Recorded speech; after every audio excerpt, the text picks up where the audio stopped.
بسم اللہ الرحمن الرحیم۔ السلام علیکم۔ کسی زمانے میں ایک چور تھا۔ وہ ایک بادشاہ کے محل میں چوری کرنے کے ارادے سے گیا۔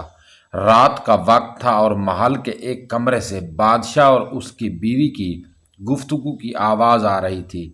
وہ کھڑے ہو کر سننے لگا۔ اگرچہ ایسا سننا غلط ہے، ناجائز ہے، چوری ہے، لیکن چور تو چوری ہی کرنے آیا تھا، تو اسے سننے میں کیا چیز مانے ہوتی؟ آخر وہ چور ہی تو تھا۔ اس چور نے سنا کہ بادشاہ اپنی بیوی سے کہہ رہا ہے کہ میں اپنی بیٹی کی شادی ایسے آدمی سے کروں گا جو نہایت ہی متقی و پرہیزگار ہو، بہت اللہ والا ہو۔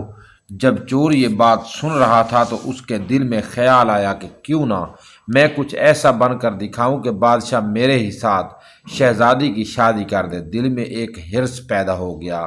اب وہ چوری کرنا تو بھول گیا، لیکن دھوکہ دینے پر اتر آیا اور گھر جا کر بہت دیر تک سوچنے لگا کہ کس طرح میں اس بات میں کامیاب ہو سکتا ہوں۔ پھر ایک تدبیر اس کی سمجھ میں آئی کہ بادشاہ کے محل کے قریب ایک مسجد ہے، اس میں جا کر بزرگانہ لباس پہن کر اور ان کی وضع قطع اختیار کر کے وہاں دن رات عبادت میں مشغول ہو کر بیٹھ جاؤں تو شاید یہ بات بادشاہ تک ضرور پہنچے گی کہ کوئی آدمی یہاں ایسا متقی پرہیزگار ہے جو دن رات اللہ کی عبادت میں مصروف ہے، تو ہو سکتا ہے کہ بادشاہ کی نگاہ میرے اوپر پڑ جائے اور میں شہزادی سے شادی کے لیے چن لیا جاؤں۔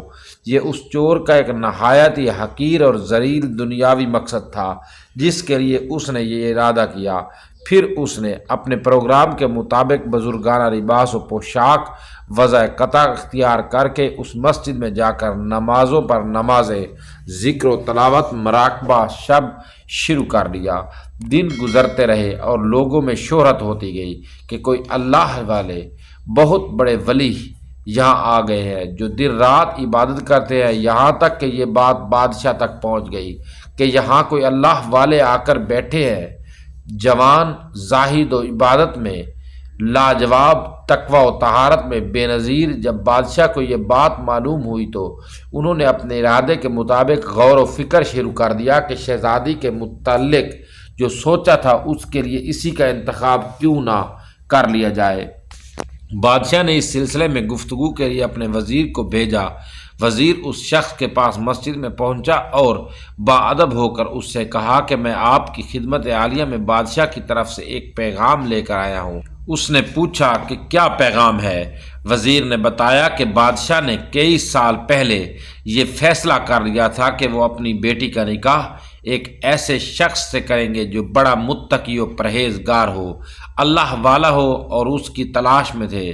جو نظر گئی تو نظر انتخاب آپ پر آ کر رک گئی، لہٰذا بادشاہ نے اب مجھے بھیجا ہے کہ اس سلسلے میں آپ سے گفتگو کروں۔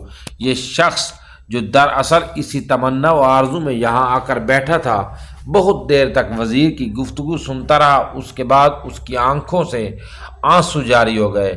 وزیر نے پوچھا کہ کیا بات ہے؟ تو کہنے لگا کہ آج جو پیغام لے کر آپ آئے ہیں یہ پیغام مجھے منظور نہیں ہے۔ وزیر نے کہا کہ کیوں منظور نہیں؟ اس شخص نے کہا کہ دیکھیے، میں صاف صاف بات آپ کو بتاتا ہوں کہ میں اصل میں ایک چور تھا اور ایک مرتبہ بادشاہ کے محل میں چوری کے ارادے سے گیا تھا۔ پھر جو کچھ بھی ہوا اس کو سنایا اور اس کے بعد اس چور نے کہا کہ میں نے تو یہ وضع قطع اسی حرص کی وجہ سے اختیار کی تھی، لیکن میں یہاں آ کر بیٹھا تو میرے خدا نے مجھے اپنا بنا لیا۔ اب بس اس کے بعد مجھے اور کسی کی ضرورت نہیں، میرے لیے میرا خدا کافی ہے۔ بے شک جو عبادت ہو جائے، نماز ہو جائے، ذکر ہو جائے اور ہماری دیگر عبادتیں واقعی عبادتیں ہو جائیں تو بے شک یہ نمازیں اور عبادتیں انسان کو برائیوں سے روکتی ہیں۔ دوستو، اگر آپ کو یہ سٹوری اچھی لگی ہے تو ویڈیو کو لائک ضرور کر دیں اور کامنٹ باکس میں اپنی رائے کا اظہار ضرور ٹائپ کیا کریں، اس سے ہمارے حوصلہ اور زیادہ بڑھ جاتا ہے۔